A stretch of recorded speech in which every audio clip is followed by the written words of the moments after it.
Digital book YCP కార్యకర్తలకు శ్రీరామ రక్ష అన్నారు వైసీపీ నేతలు. ఏడాదిన్నర కాలంగా వైసీపీ నేతలను వేధిస్తున్నారని అన్నారు. వారి ఆస్తులు ధ్వంసం చేస్తూ దాడులు చేస్తూ హత్యాయత్నాలకు పాల్పడుతున్నారన్నారు.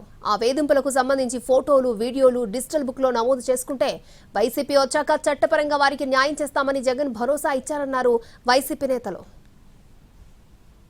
6 మాసాలుగా వైఎస్ఆర్ కాంగ్రెస్ పార్టీ కార్యకర్తల మీద, నాయకుల మీద, సానుభూతి పరుల మీద చేసినటువంటి అనేక కార్యక్రమాలన్నింటినీ కూడా పార్టీ దృష్టికి తీసుకొచ్చేటువంటి దానికి ఒక డిజిటల్ బుక్ను కూడా ఈరోజు వైఎస్ జగన్మోహన్ రెడ్డి గారు లాంచ్ చేయడం జరిగింది.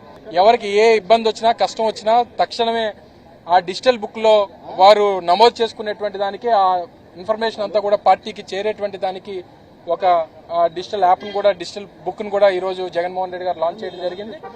రెడ్ బుక్ సిద్ధాంతం అని తీసుకొచ్చి ఈ పార్టీ అధికారంలోకి వచ్చిన నుంచి కూడా వాళ్ళు రకరకాలుగా మనుషుల్ని చంపటాలు, నరకటాలు ఎన్నో కార్యక్రమాలు చేస్తున్నారు.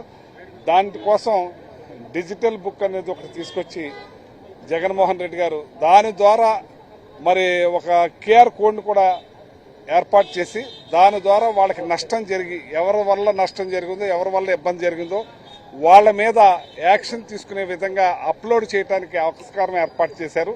ఒక డిజిటల్ ఎవరైతే మమ్మల్ని ఇబ్బంది పెడతా ఉన్నారో, పార్టీ కార్యకర్తలను కానీ, పార్టీ శ్రేణులను కానీ, పార్టీ నాయకులను కానీ, సామాన్య ప్రజలను కానీ, ఎవరైతే తెలుగుదేశం పార్టీ కానీ, తెలుగుదేశం పార్టీ నాయకులు కానీ ఇబ్బందులకు గురి చేస్తే ఆ డిజిటల్ బుక్లో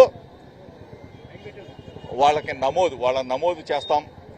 తప్పనిసరిగా రెడ్ బుక్కి ఫైర్ పుట్టిస్తాం. రెడ్ బుక్కి మంటలు పుట్టించే విధంగా డిజిటల్ బుక్ ఉంటుంది. కార్యకర్తల కోసం డిజిటల్ బుక్ అనేది, అది కార్యకర్తలకు ఒక శ్రీరామ రక్ష. డిజిటల్ బుక్ అనేది గడిచిన సంవత్సరంన్నర కాలంగా వైఎస్ఆర్ కాంగ్రెస్ పార్టీ కార్యకర్తల్ని వేధిస్తున్నారో, వాళ్ళ ఆస్తులు ధ్వంసం చేస్తున్నారో, వాళ్ళ ఇల్లు ధ్వంసం చేస్తున్నారో, వాళ్ళని భౌతికంగా దాడులు చేస్తున్నారో, హింసిస్తున్నారో, హత్యాయత్నాలు చేస్తున్నారో, ఇలాంటివన్నీ కూడా ఫోటోలతో సహా అప్లోడ్ చేయటం.